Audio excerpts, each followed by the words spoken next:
kapita. Coffee ng bayan. Pag walang kape, patay. So, yan. Ito yung tira nila kagabi. Dahil hindi nga sila nagbigay sa akin. So, this point in time, ako kakain sa tira-tira nila. And then, kakuripot yung amo ko. Pero okay lang. Madami naman yung tira nila. Kinain ko to, ako na kumain.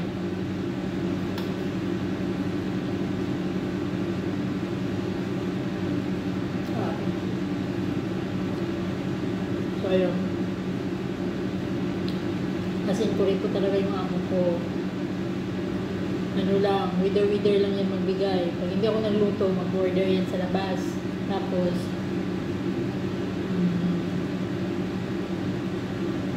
hindi yan magbibigay. So, pag may tira akin,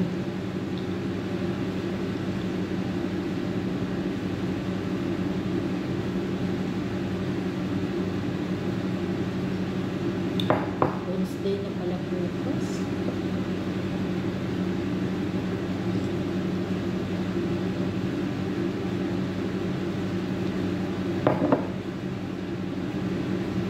Alam niyo yung hagod ng kape hanggang dito. Yung init ba, tas nilunok nyo, parang ininom nyo agad. Yung hagod ng init ng kape, papasok dito. May pasok na. Tapos, bumili na naman sila ng bagong washing machine na dryer lang talaga na pwedeng pang plancha. Paglabas plancha na, hindi na tupi, na hindi na siya kusot. Yun, bumili sila. Iwan ko kung magkano yun. Kasi few days, mga ilang days na lang mga tiga. Wednesday, Thursday, Friday. So 5 days na lang, wala na silang katulong. So mamaluktot na naman sila sa dumi ng bahay nila. So yun, bumili sila ng dryer, nilagay nila dito sa harapan kasi hindi sila pwede sa likod kasi nga away sila ng kapatid niya. So bahala sila sa buhay niya. Tapos, sabi ko sa sarili ko, pag hindi niya binigay yung indemnity ko, hindi ako babalik. Bahala siya sa buhay niya. Kasi, maruk din eh. Ayaw din sumama doon sa embassy. Ayaw niya sumama doon sa embassy kasi nga, pag sumama siya doon sa embassy, pagagalitan lang siya. At saka, i-explain talaga ng bahala ng Pilipinas kung anong nakalagay sa loob ng kontrata. So, pag sinabing I have meron akong indemnity or 2 months vacation fee, which is in 1 year is equivalent to 1 month salary. So, meaning to say, 2 years, I have 2 months salary na makukuha for indemnity for vacation fee para sa kanya. So, medyo malaki-laki na rin yung sa kanya. So, hindi siya sasama. So, sabi ko, walang problema, hindi siya sasama. May driver naman. O di sa driver ko ipa-explain at sasabihin ko dun sa embahada magtatakan pag hindi binigay yung indemnity ko. Sayang din yun, no? Kasi dito, ito yung pinakamahirap dito sa bansang Middle East, yung nakapaloob sa kontrata, talagang hindi talaga nasusunod yun. So, kadalasan pag nag-verification of contract or renewal of contract, yung mga hindi sasama. Kasi yung mga agency naman kasi hindi na-explain nila kung anong nakasaad sa kontrata kasi sa agency pira-pira rin talaga. Pag na-release na ng katulong, wala na silang pakialam kasi hawak na nila ang pera. Hindi nila ina-explain ang napaloob sa kontrata, which is weekly day off, 8 hours na work, pagkain, tsaka comfort na tulugan, and especially for after contract, may 2 months vacation fee or tawag doon is indemnity, which is 1 year is equivalent to 1 month salary.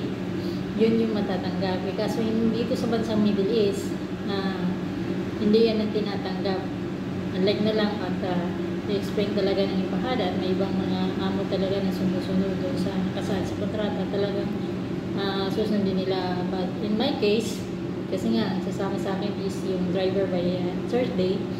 So, I try to pakiusap na lang the embassy na i-explain doon sa driver at yung driver ang mag-explain doon kay amo. Which is kasi sabi niya amo sa akin kagabi, hindi daw siya kasama kasi may work siya. It was really excuses para sa kanya. So, ganun ang gagawin ko. And I try to ask the embassy also na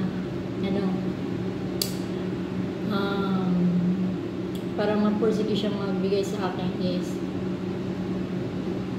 kailangan ng resibo at huwag pirmahan. Okay lang sa akin walang pirmahan ng kontrata sa akin. Hindi naman, problema na niya doon. Basta gusto ko lang is makuha yung indemnity ko. But most of the time, kasi yung mga katulong is okay lang sa kanila kasi wala din naman silang alam. But unfortunately, yung iba talaga hindi nakatanggap ng mga indemnity. Most ay hindi nakatanggap ng indemnity, which is malaking pera din yun kung ipaglaban natin. Ang sa akin kasi kailangan mo matanggap kasi the first place hindi ko naman ito sa kontrata ko, which is violation of law. So ngayon is verification, magka-transfer ako ng kontrata ko, which is need niya talagang magbayad. So ganun ang gagawin ko para makuha kasi napakakulit ko talaga ng amo ko, tsaka mag-isa lang ako sa bahay, dami kong trabaho, wala pang masyadong pagkain, at tsaka napakaselan niya. So sabi ko sa sarili ko, babawi ako sa indemnity ko kasi kailangan makuha yung indemnity ko kasi nga wala akong pangulaga, wala akong day off kasi at the first place, nung una ako dumating dito, ang sabi ko naman is kumuha siya ng isang katulong dahil hindi ko talaga kaya, but eventually hindi siya kumuha. So ngayon, yun ang magiging pakiusap ko sa Embahada ng Pilipinas. Hindi tatakan, okay lang kasi kailangan talaga na kasi transfer of visa yun eh. Verification or transfer of employer ang gagawin. So I try to ask the embassy to explain the driver para yung driver naman ang siyang mag-explain doon sa and hopefully in God's will, in Allah's will, ibigay niya yung indemnity ko para wala na ibang so yun guys, para doon sa mga katulong na dito sa bansang Middle East at magre-renew kayo ng kontrata nyo or sasabihan nyo doon na may makukuha kayong indemnity which is 2 months salary at saka nakapaloob talaga yun sa kontrata.